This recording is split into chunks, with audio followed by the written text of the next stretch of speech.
the next one in, please? Thank you. Hello. Please, take a seat. Thank you.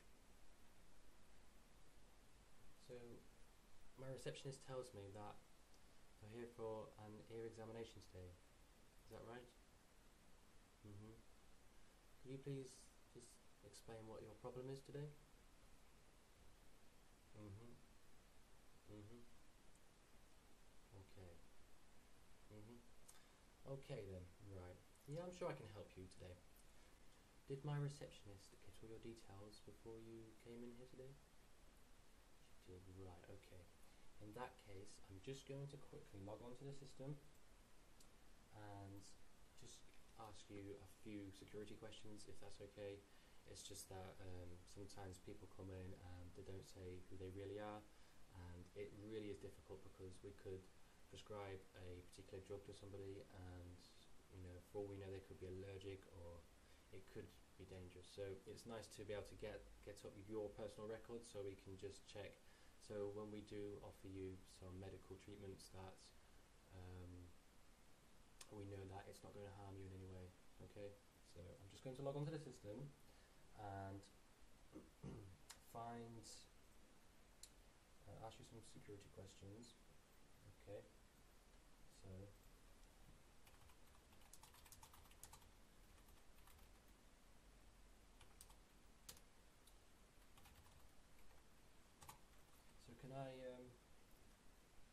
can you confirm your name for me, please?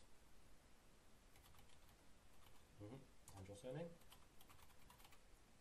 Okay, and your first line of address for me, please.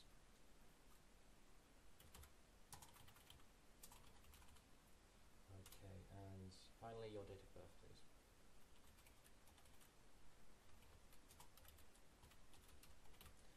Okay, so I'm just going to put that against the system just to see if we can bring up your file. Okay, so okay,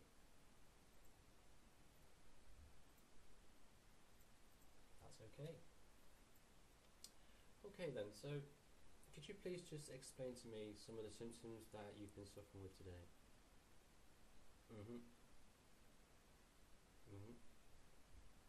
Oh right, I see. Okay, right. Well, do you know much about the human ear at all? No, okay. So, let me just check my file. I have so much stuff to go through, really. Okay. Well, first of all, I have a picture here of a human ear. Now, I also have a copy here, but for purposes of this, I shall use the one on screen. So, I also have a statement that I like to give out to my patients at the end. It simply explains how the ear works, and once you know how something works, I find it's a lot easier to take care of it yourself. So first of all, I'm just going to read this statement, and it's just a very basic and brief explanation of how your ear works. Okay? So, your ears consist of 3 different areas, known as the outer ear, the middle ear, and the inner ear. Each part works together to enable you to hear sounds. So the outer ear, it's made up of the pinna. The pinna is this piece of flesh that you can see on the outside of your head. And the ear canal, which is right inside. The route along which sound travels. The outer ear ends up at the eardrum, a layer that divides the outer and middle ear. So the middle ear is filled with air and consists of 3 smallest bones in your body, called the malleus, the incus, and the stapes. These bones form a sequence called the ossicles, and act as the link through which sound passes from the middle ear to the inner ear. The middle ear also consists of the extusion tube, which is connected to your nose and throat and performs the function of ventilating the middle ear. So the inner ear consists of two parts. It has the cochlear and the semicircular canals. The cochlear is a curled tube that acts as a hearing part of the inner ear. It contains an outer and inner chamber, both of which are filled with liquid. Within the inner chamber is the organ of Corta, which contains thousands of hair cells, of which each one has minute formations called stereocilia. It also contains the auditory nerve, which sends signals to your brain. So, the semicircular canals are an element of your balance system and are not used for hearing. As with the cochlea, they are filled with liquid and contain hair cells. The semicircular canals work to send information to your brain about the direction your head is moving. So basically, the semicircular canal is basically a little chamber with a liquid. Now, on the base of that chamber is full of very, very tiny hairs. So when you move your head to the left, that liquid travels over and leans over and touches and vibrates the little hairs in the bottom of the chamber. The vibrations of the hairs tells your brain which way you're leaning and can adjust your body to find its balance accordingly. So, that's some information about your ear. Now, it's quite a advanced structure. So, what I'm looking at here, I'm looking at the same diagram as what you see on screen. So this here is the pinna. This is what you see when you look in the mirror. This right here is the ear canal, and this is where sound waves come in and hit your tympanic membrane, also known as your eardrum. So what happens is that the sound waves vibrate your eardrum. Now, the vibrations on the eardrum alone are not strong enough to be turned into an electrical current that goes through your nerve system and creates sound in your brain. So what happens is they are connected to the two smallest bones in the human body, the malleus and the incus. And what this does, it's like a little rod that comes off of the eardrum and it amplifies the signal. So, for example, if you had made some jelly and you wobble it on a plate, you can see it's really wobbly. Now, if you stuck a pole down the middle of that and you shake it again, the pole would sway from side to side at a very wide angle. So this wide angle is amplifying the vibrations in the jelly, therefore allowing your brain to receive that message loud and clear and turn it into an electrical current which goes through your nerve system to your brain and allows you to hear sound. So it's very, very complicated, which is why we do get quite a few patients in saying that they have problems with the ear, because obviously it's such a sensitive part of the human body, and obviously with the two smallest bones as well. So now and again you do get quite a few people having problems, and the main problem is due from hearing loss, and that's because the ear canal, which is this long piece here, gets filled with a mucus such as earwax, and that earwax is there to catch any dust or any kind of thing that can travel in your ear and damage your inner ear. So the earwax is there purely to prevent anything dangerous and something that could damage your ear. So normally what people would do, they'd go out and buy some earbuds, and we don't advise using them because they can actually make the problem worse. Because if you have earwax in here and you push in an earbud, what you're essentially doing is pushing the earwax back through the ear canal deeper and closer to the eardrum, thus blocking the ear and making you hard of hearing. So what I'm going to do today is I'm going to have a look in your left and your right ear, and I'm going to see if your hearing loss is in fact due to a blockage of earwax. If it is, it's a very straightforward solution. All I would do is insert some eardrops, and that should break down the earwax and fall out. If it's a little bit worse, or if I spot any kind of bacteria growth, which is also very, very common, so if that is the case, do not be scared. It's also a very easy job to do. I would simply insert, it's not very powerful, but it's a little bit stronger. It's a force that pushes in all the way into your ear canal, and it just breaks down the earwax and then it flushes it out. And if the bacteria growth does not completely go, what I will tend to do is prescribe you some antibiotics. Now, antibiotics can come in two parts. You can get them as a pill or in liquid form, such as eardrops. And all you do to put them in is you lean your head to the side, you pop the eardrops in. It would be like 2 or 3 drops, and you just leave your head to the side for about 5 to 10 minutes for the solution to work, and then you're okay. And you would do that normally twice a day, so when you get up in the morning and when you go to bed at night. So, okay, so what I'm going to do now, I'm just going to ask you to just sit in my chair over here, and lean back and relax, and I will inspect your ears and help you to hear again, if that's the case. So, okay, so I shall see you in a very little while. Thank you. Cheers. Okay, so I'm just going to examine your left and your right ear and see if I can diagnose the problem. Okay? So.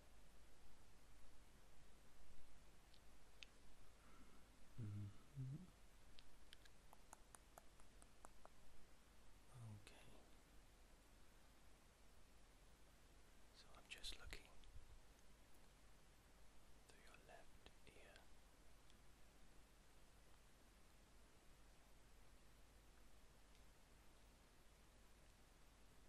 Looking to see if I can see any blockage. Okay. I can see a little bit of blockage there. Doesn't look too serious, but I can get rid of that for you.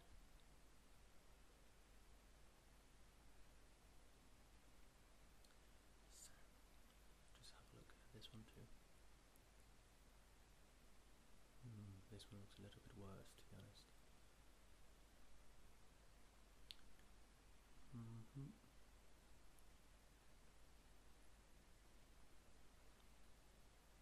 I might have to spray some solution in your ear. Okay, so it looks like I'm going to have to use an antibacterial solution, and all I do is just use a syringe to squirt a solution inside of your ear, and what that does, it forces the solution right down into your ear canal and basically breaks down the earwax and dissolves it, and then it will just fall out. So basically what I'm doing is just flushing out your ear and making sure it's nice and clean. Okay, so I'm just going to do that now. I'll start on your left hand side. Okay, if you want me to stop at any moment, please just say.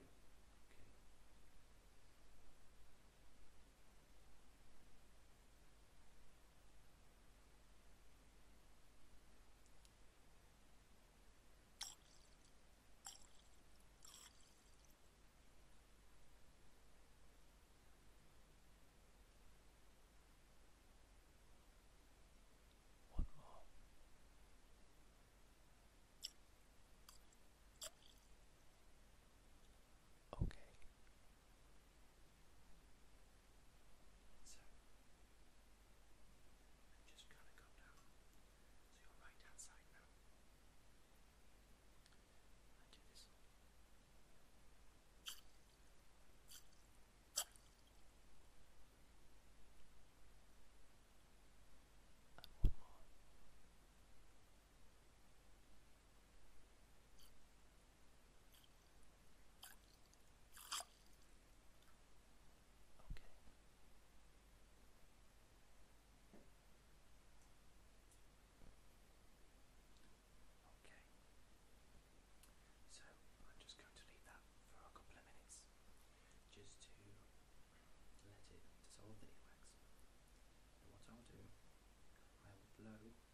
very sharp air, amount of air into each ear, and what that will do, it will just wash away any leftover water,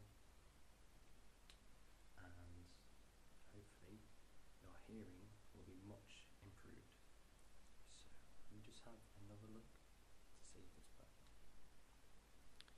Okay. Yes, that's looking much better now. Much better. And your right. Definitely better. Let me get a closer look. Yeah, that's better.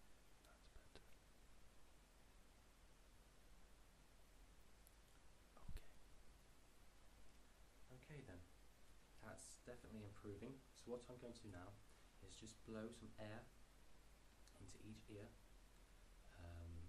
It might sound a little bit loud to you, but like I said, if you want me to stop at any moment, please just tell me and I will do.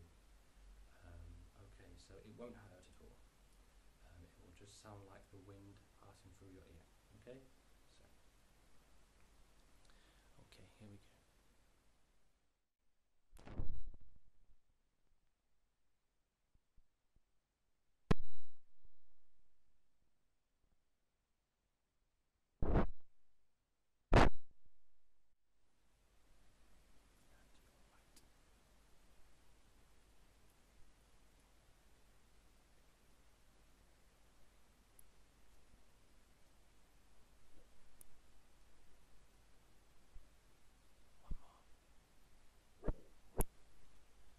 Okay. Okay. So, do you hear any sounds a bit clearer now? So, I do have a chart. One moment, please. I'll just walk over here, just behind you, and pick up my notes. I'll just come back round. Okay, so what I'm going to do is just take this piece of information. This is just a guide that explains all the different decibel levels that a human ear can hear. So, when you breathe, normal breathing, so when you're relaxed, the sound is normally around 10 decibels. So, if I move to your ear and gently breathe, just tell me if you can hear it.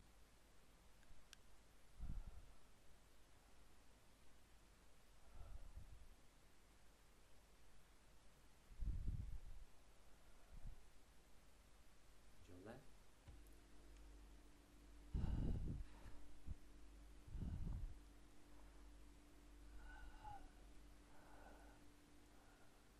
Okay, so the next is your average home, and that's normally around about 50 decibels.